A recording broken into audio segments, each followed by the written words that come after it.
మధ్యలో నుంచి వెళ్లే మూసీ నదిని కొత్తగా చూసిన వారెవరూ కూడా అది నదని అనుకోరు. అదో మురుక్కాలువ అనుకుంటారు. ఒకప్పుడు స్వచ్ఛమైన నీటితో సాగుకు తాగుకు ఉపయోగపడినటువంటి మూసీ నేడు మురికి కూపంలా మారింది. పైగా ఆక్రమణకు గురైంది. భారీ వరద వస్తే పరిసర ప్రాంతాలు ముంపుకు గురవుతున్నాయి. సామాన్య జనానికి తీవ్ర ఇబ్బందులు ఎదురవుతున్నాయి. ఈ క్రమంలో మూసీ సుందరీకరణ చేపట్టాలని రాష్ట్ర ప్రభుత్వం కృతనిశ్చయంతో ఉంది. కన్సల్టెంట్ల నుంచి ఆసక్తి వ్యక్తీకరణ చేయడంతో బిడ్లను సైతం ఆహ్వానించింది. అయితే మూసీ సుందరీకరణ అనేది పెద్ద అవినీతి ప్రాజెక్ట్ అని ప్రతిపక్షాలు విమర్శిస్తున్నాయి. దీంతో మూసీ సుందరీకరణపై రాజకీయ రగడ మొదలైంది. ఈ నేపథ్యంలో దీనిపై ప్రైమ్ 9 స్పెషల్ స్టోరీ.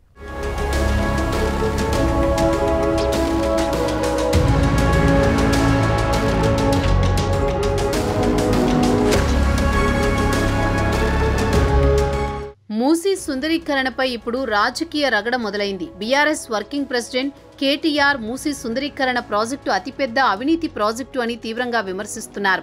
2400 కిలోమీటర్ల గంగా ప్రక్షాళన ఖర్చే 40,000 కోట్లయితే 55 కిలోమీటర్ల మూసీ సుందరీకరణకు 1.50 లక్షల కోట్ల రూపాయలు ఎలా అవుతాయని కేటీఆర్ మండిపడ్డారు. మరోవైపు మూసీ ప్రాజెక్టుతో 1 ఎకరానికైనా కొత్తగా నీళ్లొస్తాయా అని కేటీఆర్ రాష్ట్ర ప్రభుత్వాన్ని ప్రశ్నిస్తున్నారు.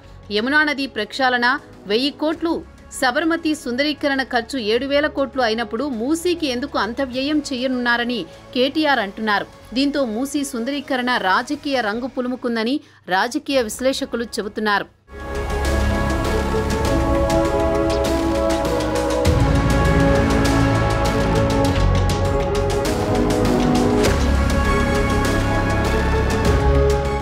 లండన్లో థేమ్స్ నదికి కూడా 40,000 కోట్లు మాత్రమే ఖర్చు చేశారు. అలాంటిది మూసీ ప్రాజెక్టుకు 1.50 లక్షల కోట్ల అంటూ కేటీఆర్ ఘాటుగా విమర్శలు చేశారు. దీని వెనుక ఉన్న మతలబేంటి?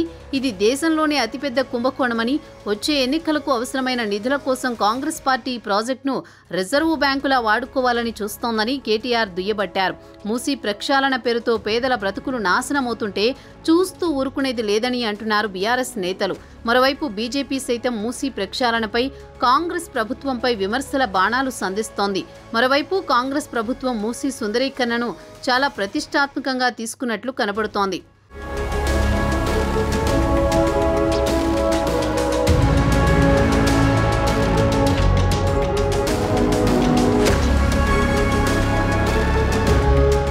మూసీ సుందరీకరణ నగరం అన్ని వైపుల అభివృద్ధికి దోహదం చేస్తుందని ప్రభుత్వం విశ్వసిస్తోంది. మూసీ నది కారిడార్ వెంట రోడ్ కమ్ మెట్రో రైల్ మార్గం ఏర్పాటు చేయాలనేది సర్కారు ఆలోచన.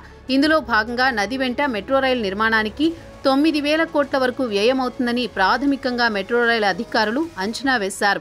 55 కిలోమీటర్ల దూరంలో 25 కిలోమీటర్ల వరకు భూమార్గంగా వెళ్లేందుకు అవకాశం ఉందని ప్రభుత్వానికి తెలిపారు. పూర్తిగా అధ్యయనం చేసిన తర్వాతే సాధ్యాసాధ్యాలపై స్పష్టత వస్తుందంటున్నారు.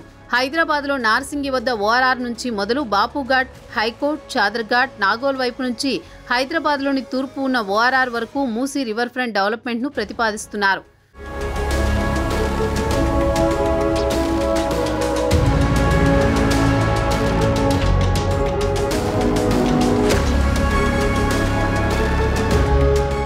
మూసీ సుందరీకరణలో భాగంగా నివాసాలు కోల్పోయిన నిర్వాసితులకు పునరావాసం కల్పించడానికే ఎక్కువ మొత్తం కావాల్సి వస్తుంది.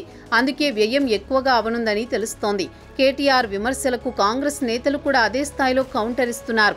ఔటర్ రింగ్ రోడ్ ఒకవైపు నుంచి రెండో వైపు రావాలంటే దాదాపు 80 కిలోమీటర్లు ప్రయాణించాల్సి వస్తోంది. అదే నగరం మధ్య నుంచి రహదారి ఉంటే రాకపోకలు దూరం తగ్గుతుందని కొత్త మార్గాన్ని ప్రతిపాదించారు. మూసీని సుందరీకరించడంతో పాటు రహదారి నిర్మాణం ఉంటుంది.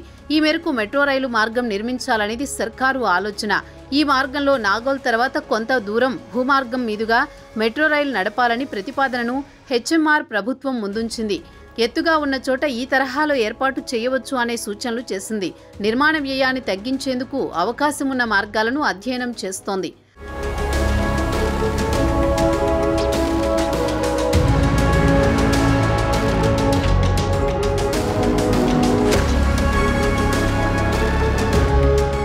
మరోవైపు మూసీ వెంట రహదారి, మెట్రోతో పాటు నదీ గర్భంలో ఎల్లప్పుడూ నీరు ఉండేలా చేసి బోటు షికారును నగరవాసులకు అందుబాటులోకి తీసుకురావాలని ప్రభుత్వం ఆలోచన చేస్తున్నట్లు తెలుస్తోంది.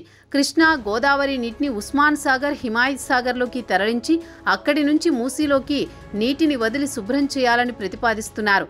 మూసీలో ఎత్తుపల్లాలు పరిశీలించి అనువైన చోట 5 కిలోమీటర్లకు ఒక చెక్ డ్యాం ఏర్పాటు చేసి ఏడాదంతా నీరుండేలా చూడనున్నారు. ఇందులో బోటింగ్తో పాటు రవాణాను ప్రోత్సహిస్తారు. ఒక ఒడ్డు నుంచి మరో ఒడ్డుకు బోటులో రాకపోకలు సాగించవచ్చు.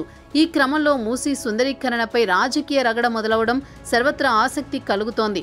చూడాలి మరి మూసీ సుందరీకరణ దేనికి దారి తీస్తుందో.